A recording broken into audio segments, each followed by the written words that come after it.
عمران بن حسین رضی اللہ تعالیٰ عنہ زندگی کے آخری 30 سال صحابی جلیل ہیں، بستر پہ تھے، اور جب ان کے پاس علماء آئے اور انہوں نے ان کی حالت دیکھی کہ 30 سال سے آپ بستر پہ ہیں، تو they felt sorry for this.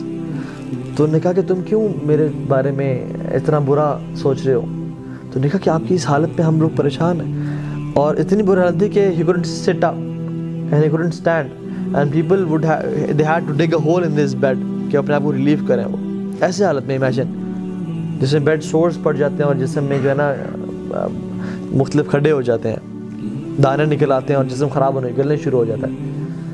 تو عمران بن حسین نے کہا کہ واللہ میں تمہیں ایسی بات بتاتا ہوں کہ میری موت سے پہلے کسی کو نہ بتانا، اور کہا کہ میرے اس بیماری پہ صبر کرنے کی وجہ سے مجھے اتنی خیر نصیب ہوئی ہے میں تمہیں بتا نہیں سکتا.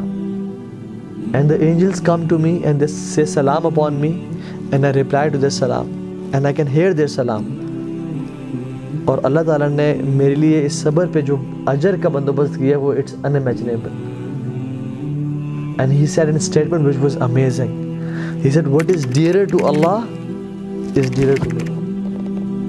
جو میرے رب کو پسند ہے وہ مجھے پسند ہے، کیونکہ جو چیز ہوتی ہے اس دنیا میں اللہ کے حکم سے ہوتی ہے، اللہ کی مرضی سے ہوتی ہے. چاہے پتہ بھی گرتا ہے وہ اس کی مرضی سے گرا ہے. تو اگر میں جا رہا ہوں، میرا ایکسیڈنٹ ہوا اور میرا ہاتھ کٹ گیا تو اس میں اللہ کی مرضی تھی، لیکن مجھ میں وہ سمجھ نہیں تھی. ہو سکتا ہے کہ میرے اس ہاتھ سے کسی قتل ہونا ہوتا، یا میں اس ہاتھ سے گناہ کرتا جو مجھے جہنم میں لے جاتا، لیکن اللہ تعالیٰ نے مجھے بچانا چاہا اپنے کامل علم کی وجہ سے. سو ہر چیز اللہ تعالیٰ کی اس میں خیر و برکت بھری ہوئی ہے. واللہ یعلم وانتم لا تعلمون. اللہ تعالیٰ جانتے ہیں لیکن تم اس بات کو نہیں جانتے. عبداللہ بن مسعود رضی اللہ تعالیٰ عنہ کہا کرتے تھے کہ I would prefer eating a burning coal. It burns what it burns and leave what it leaves, no matter how much damage it creates and causes, rather than saying کہ I wish Allah subhanahu wa ta'ala have done it this, جو اس نے نہ کیا ہو، یا میں یہ کہوں کہ کاش اللہ تعالیٰ یہ کام نہ کرتے جو اس نے کیا ہو.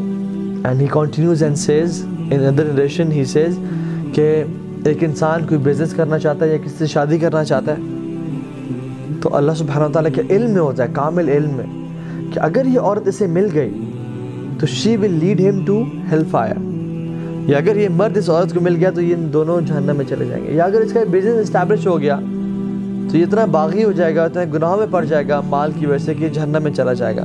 سو اللہ سبحانہ وتعالیٰ out of his mercy orders the angels کہ اس کام میں رکاوٹ بن جاؤ. اور جب اس کا کام نہیں ہوتا تو وہ پھر قسمیں کھاتا ہے کہ واللہ مجھے نظر بد لگ گئی، واللہ مجھ پہ جادو ہو گیا، واللہ میں برباد ہو گیا. But Ibn Masud says کہ this is nothing but the blessing and bounty of Allah subhanahu wa ta'ala on this person. سبحان اللہ.